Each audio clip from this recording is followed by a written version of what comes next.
একটি driver pickup H pickup বিপুল পরিমাণে মাদক নিয়ে যাচ্ছিল।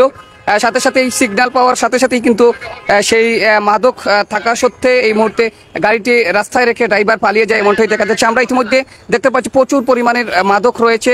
এখন পর্যন্ত জানা যায়নি কি পরিমাণে মাদক সেখানে, কত পরিমাণে মাদক রয়েছে সেটা আমরা তুলে ধরার চেষ্টা করছি। আরও কিন্তু বাড়িতে নিয়ে যাচ্ছেন। তবে আমরা জানার চেষ্টা করবো এবং জানিয়ে দেওয়ার চেষ্টা করবো আসলে যিনি সেই নিষ্ঠার সাথে ট্রাফিকের দায়িত্ব পালন করতে যাচ্ছেন সার্জেন্ট জাহিদ ভাই এবং ওনার সঙ্গে ফোর্স সহ ইতিমধ্যে আমরা দেখতে পাচ্ছি সেই ট্রাফিকের দায়িত্ব পালন করতে কিন্তু সে সিগন্যাল দেয়। সিগন্যাল দেওয়ার সাথে সাথেই কিন্তু সেই বিপুল পরিমাণের মাদক রেখে ড্রাইভার পালিয়ে যায় অর্থাৎ ড্রাইভারকে আটক করা যায়নি। তবে এখন পর্যন্ত জানা যায়নি কত বোতল হবে এবং প্রচুর পরিমাণে মাদক। আমরা যদি দেখাই, আপনারা দেখছেন যে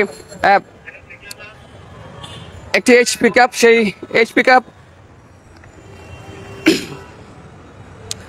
আমরা রেগুলার ট্রাফিক ডিউটি চলাকালীন রাত আনুমানিক 8:30টার দিকে যখন এই গাড়িটা আমরা সিগন্যাল দিই সন্দেহজনক মনে হলে, যখন আমরা পিছনে কি মালামাল আছে ওইটা চেক করতেছিলাম, তখন ড্রাইভার পালিয়ে যায় গাড়ি থেকে, উনি পালিয়ে যায় গাড়ি রেখে, গাড়িতে ওনার কাগজপত্র রেখে পালিয়ে যায়।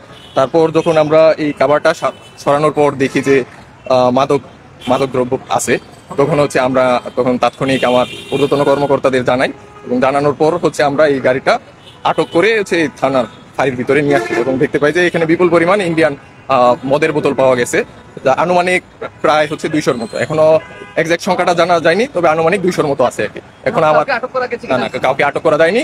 যখন আমরা গাড়িটা সিগন্যাল দিই, যখন আমরা পিছনে কি মালামাল আছে এটা যখন চেক করতে আসি, তখন ড্রাইভার তাৎক্ষণিক পালিয়ে যায়।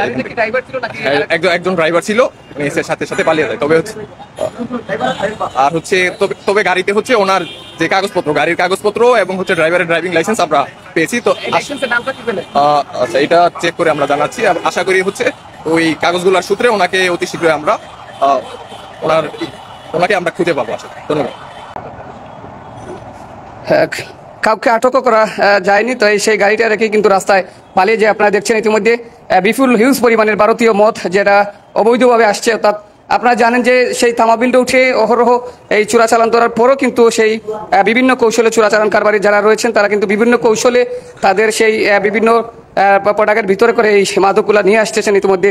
এবং এই মুহূর্তে আমরা দেখতে পাচ্ছি সেই সিলেট মহানগরীর যে কোতোয়ালির থানাধীন তদন্ত কেন্দ্র রয়েছে, সেই তদন্তকারী ফাঁড়িতে আনা হয়েছে। অর্থাৎ ট্রাফিক সার্জন যিনি জাহিদ, ওনার সঙ্গে ফোর্স সহ কয়েকজন সিগন্যাল দেওয়ার পরপরই কিন্তু সেই ড্রাইভারটি সন্দেহজনক সেই পালিয়ে যায় এবং পালানোর পরপরই কিন্তু সন্দেহ হয়ে সেই সন্দেহজনক গাড়ি চেক খোলার পরই কিন্তু দেখা যায় হিউজ পরিমাণে ভারতীয় মদ, যে মদগুলো এই মুহূর্তে আনা হয়েছে সেই কোতোয়ালি থানার তদন্ত কেন্দ্রতে আমরা ইতিমধ্যে তুলে ধরার চেষ্টা করছি। তো প্রিয় দর্শক, আসলে গাড়িতে সেই এইচপি পিকআপ, গাড়িতে একটি ড্রাইভিং লাইসেন্স এবং